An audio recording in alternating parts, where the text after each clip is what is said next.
ইউরোপীয় ফুটবলের ইতিহাসে সবচেয়ে ব্যয়বহুল স্কোয়াড গড়েছে ইংলিশ প্রিমিয়ার লিগের ক্লাব চেলসি। উয়েফার নতুন প্রতিবেদন অনুযায়ী ২০২৪ অর্থ বছরে দলবদল বাবদ চেলসি খরচ করেছে ১৬৫ কোটি ৬০ লাখ ইউরো, বাংলাদেশি মুদ্রায় যা প্রায় ২১,৭২৮ কোটি টাকা।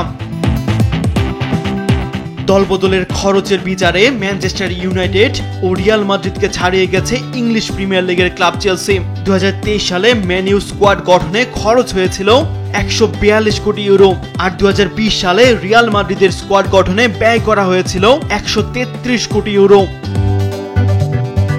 উয়েফার প্রতিবেদন অনুযায়ী ইউরোপের শীর্ষ লিগের ক্লাবগুলোর রাজস্ব আয়ের বিশ্লেষণও উঠে এসেছে।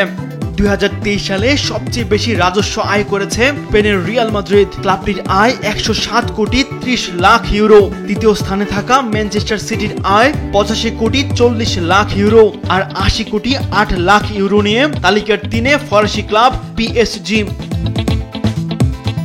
ইউরোপের সবচেয়ে ধনী ২০টি ক্লাবের মধ্যে প্রিমিয়ার লিগের ক্লাব সংখ্যায় ৯টি। এই ক্লাবগুলোর গড় আয় ৩৫ কোটি ৭০ লাখ ইউরো, সব মিলিয়ে মোট আয় ৭১৫ কোটি ইউরো। তালিকার দ্বিতীয় স্থানে থাকা স্প্যানিশ লা লিগার মোট আয় ৩৭০ কোটি ইউরো, ৩-এ থাকা জার্মান বুন্দেসলিগার আয় ৩৬০ কোটি ইউরো।